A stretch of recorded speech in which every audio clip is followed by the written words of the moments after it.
Good evening, everybody. Welcome to the Vodacom Bulls post-match presser. We've got Director of Rugby, Jake White. The floor is open for questions, gentlemen. Hi, Jake. Sonia and yet so far. Just quickly on that Madosh Tambwe situation, do you think it was a try? Yeah, it's like interesting. They just asked me the same question, and it doesn't matter what I think. The reality is it wasn't given. So yeah, I mean, it is what it is. And I obviously would have liked it to have been a try because difficult on a 4G pitch when the rain's coming down for him not to slide and in one motion put the ball down. So yeah, I mean, it's but as I said, it makes no difference to whether I think it's a try. The referee didn't think it was a try, or he did think it was a try, and the TMO overruled it, because he did give it a try originally.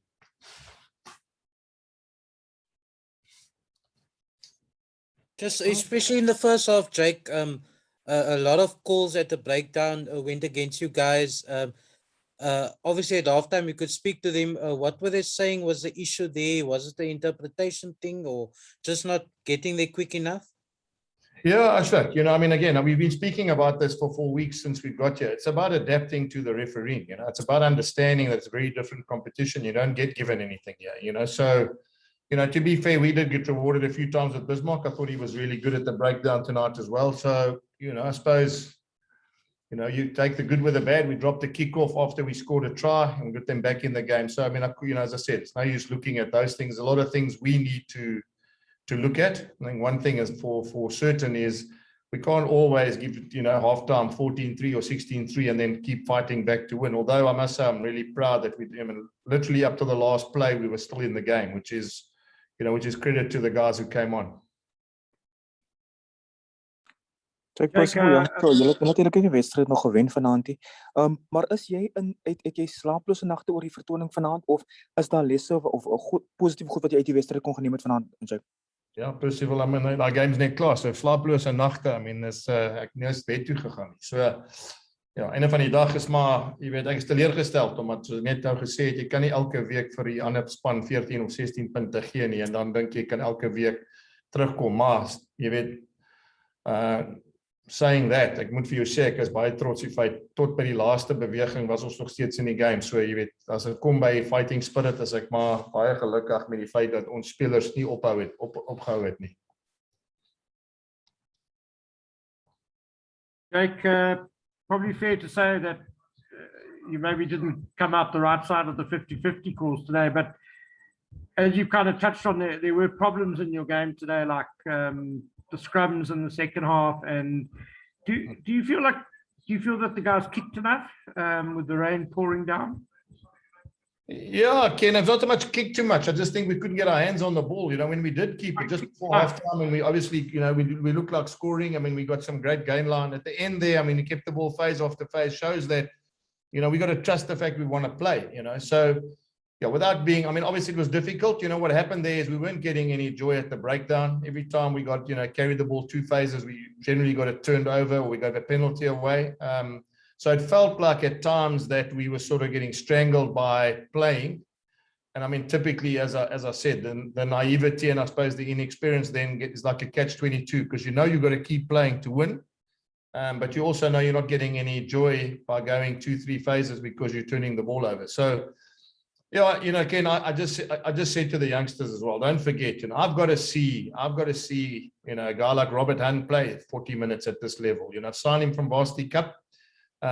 This is a big game for him. I need to see Marco van Vieren playing 9 behind the pack, in rain and see whether or not he can adapt. Otherwise, as a coach and as a coaching staff, we learn nothing. So, it's not, as I said, it's not all doom and gloom. There's 4 games and we still got a long way to go in this competition. A lot of teams are going to come to South Africa now. And, I'm sure the lie of the land will change. We've historically done really well with this group of players back home. So now we can go back, refresh and start again. Kyk, ek wil jy sy vraag gevra, dit moet verblydend wees om te dink dat julle dit 4 weke voltooi. Julle kom nou huis toe en julle kom na julle eie tuiste toe om te kom speel hier na die breek. Presies, Percival. Ek dink ons sien uit om weer by Loftus te speel. Jy weet, ek weet daar gaan nie baie mense daar wees nie. Ek dink net 2000 wat mag kom, maar nog steeds, jy weet, om ons eie beddens te slaap, ons eie oefenvelde te oefen. jy weet die weer gaan lekker wees nou hierdie tyd van die jaar.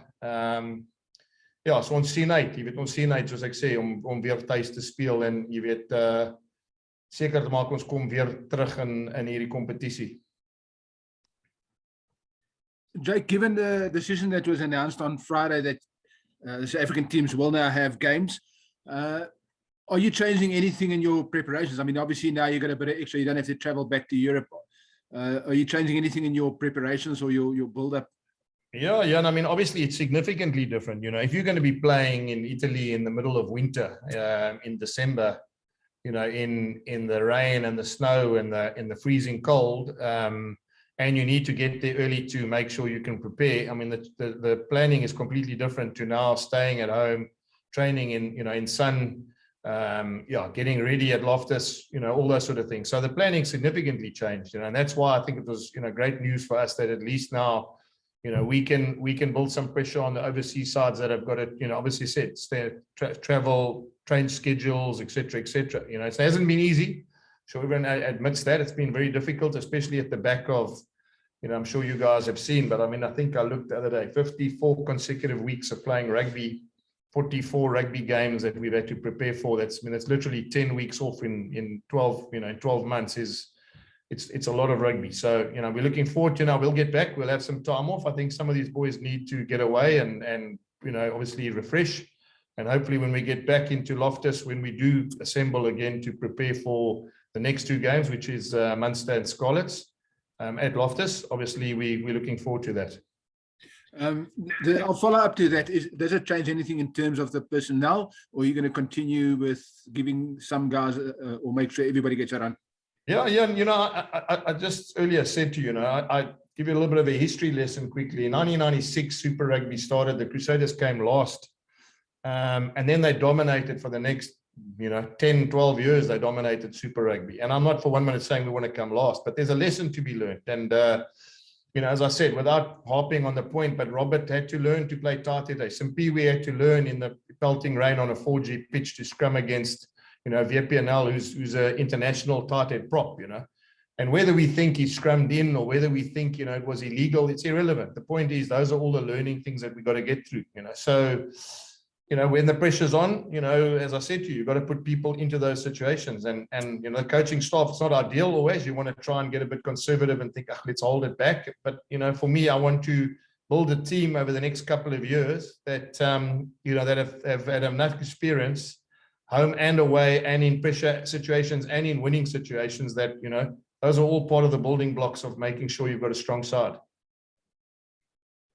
Jake, as much as Edinburgh came hard in the first half, you guys didn't help yourself. A couple of crucial lineouts on attack loss and some handling errors.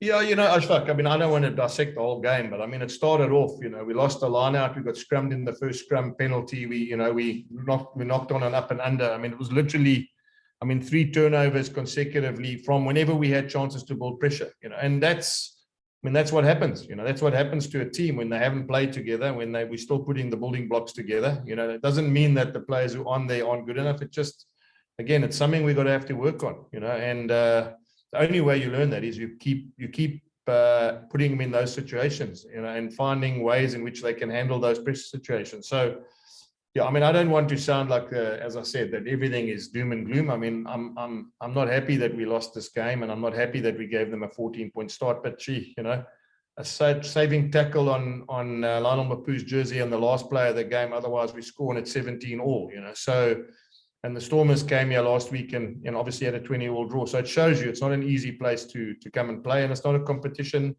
that you're going to get away wins. You know, you're going to have to work really hard. And again, you know, we're going to make sure when people come to Loftus, we make sure it's exactly the same for visiting teams. Simon, you had a question? Thank you.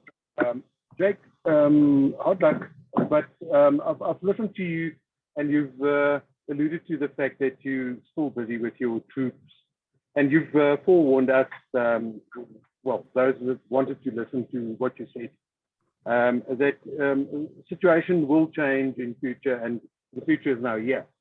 Yes. The question basically boils down to the fact, do you believe, as head coach, do you believe that the penny is dropping with your players, that they understand and that they are buying in and whatever, like you said, with Lizo and all the technical stuff, and you can analyze until death. But do you think the penny has dropped with your players? Yeah, you know, Simon, I mean, it's odd to say I think the penny's dropped for everybody, but I think that the realization of how tough this competition, the realization of the learnings you have to put behind you and make sure that you can move forward, you know, and then from a coaching staff as well, not just the players. I mean, I'm sitting with a coaching group as well, you know, and we've got to be confident that what we have and what we need, you know, and Simon, we're not where we want to be at all. I mean, there's some guys we need to, you know, we need to strengthen in certain positions. We need to strengthen in depth in certain things. We need to maybe look Ladies and gentlemen, vehicle movement is now permitted within the stadium. Vehicle movement is now permitted within the stadium. Thank you.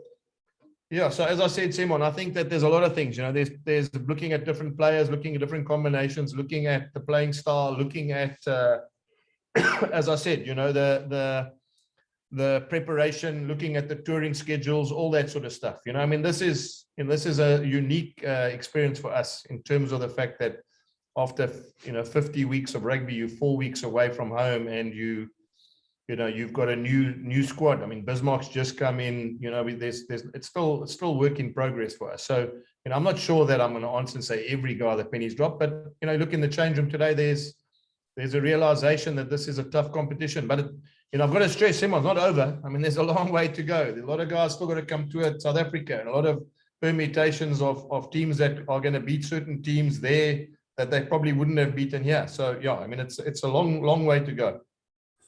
Can we take a question from Kanyiso and then Ken, and then we'll take the last question after that?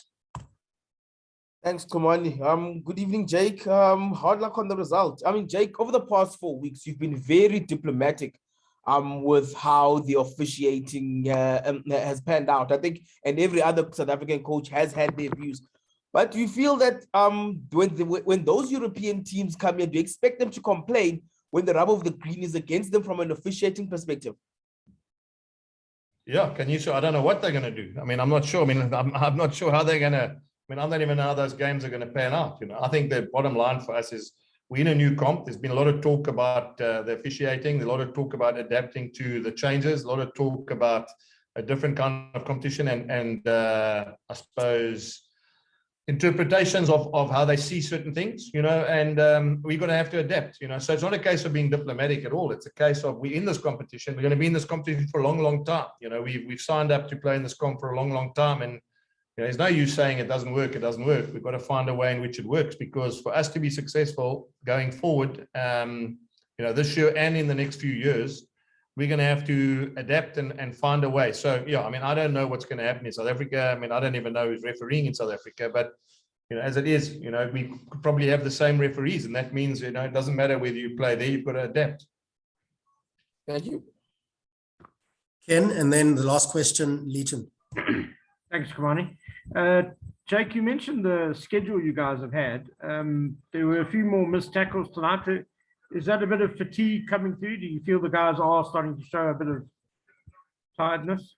Yeah, Ken, look, you know, I think to be fair, I think a lot of tackles will get missed on these surfaces because of the pace of the game. You know, you're not used to folding and getting into the line as quickly as you need to in these circumstances, you know. So, I mean, I thought Yaku played really well until he got injured just before halftime as well. I mean, I think the way he ran the attack and the way that he took the ball to the line, I mean, it was obviously very difficult for us to slow the ball down, you know. So, and that's why, I mean, credit to them. They lost their 10, they lost their 12, and they still managed to grind out the win by playing with what they had around them, you know. So, yeah, it's not, I mean, you know, to be hard on them, you know, if you say to me to be hard on them, I thought defensively we were quite good tonight. I mean, I think we attacked the breakdowns. We were saved a few times by Bismarck on the try line, which I thought was outstanding, you know, but we don't want to be in those situations. We want to make sure we're on that side of the field, on the other side of the field attacking. So, yeah, Ken, it's a difficult one for me. I think we missed a few. I don't think it's fatigue. I just think it's the surface, and, you know, and I think it's a little bit different to what we used to. Hopefully we'll get back home now, and what we've learned playing on these really quick surfaces will help us, you know, play a little bit quicker at Loftus as well. Leighton, you can wrap it up for us, sir. Thank you, sir. Hello, Jake. Jake, just in terms of the team that you would like to most possibly field every weekend in a row? By when do you see yourself figuring that out? By what round do you roughly have an idea? And would you say that you have that team nailed down 80-90%? Leighton, it's a hell of a long question, I suppose, because, when would I like it? I'd like it sooner rather than later. That's the realities. All coaches want to know who they're going to pick and put them on the field as many times as they can. But, I think, it's, I don't want to repeat myself, but it's work in progress. I've got to see players in different situations with different combinations, and is the team where it needs to be not close? I think we're building a team that we need to add to all the time, And when, as I said, we got to play this whole year, and hopefully, and one of the things that I think it's important, Leighton, is that we want to give players hope. I think that's a very important thing. There's no use having people in your squad and they never play. And I think it's important that if you have them in your group and they have hope about getting a chance to play, you've got to be honest with them and give them some time to play. So, that's one of the big key cornerstones of our group, is that we got to have faith that when we change the team or when we put people in, or, we got to be good enough to know that guy's going to give you 100%. And tonight, as I said, I can't question the effort. I can't question the fact that they all want to be part of it, and they're feeling a bit down in that some of them know they probably didn't get out of it what they wanted to, but we'll get there. We'll get there, Leighton. I'm 100% sure. I've been in this job a long, long time. What you don't want is to pick the same team every week and not move forward anyway, because then you're in a catch-22. So, I'm not for any minute saying anyone who came on it's their fault. We've got to add and try different things, and sometimes you get it right, sometimes you don't. Sometimes, against certain opposition it works, sometimes it doesn't. So, we'll get there. We got to go home now. As I said, I'm going to give these guys a bit of time off, and literally lots of time off. In other words, I don't want them to even think about rugby. I want them to go to their families, and a lot of these boys will probably go into the farm and, and get away from it all. And then when we get back, we've got Munster and Scarlets at home at Loftus, and that's what we're focusing on now, is making sure we can, obviously get the train back on the track. Thank you very much, Coach Jake. Gents, thank you very much for your cooperation over the past 4 weeks. And Coach Jake, safe travels back. Thank you. Thank you. Thanks, guys. Thanks, Jake. Thanks, Jay.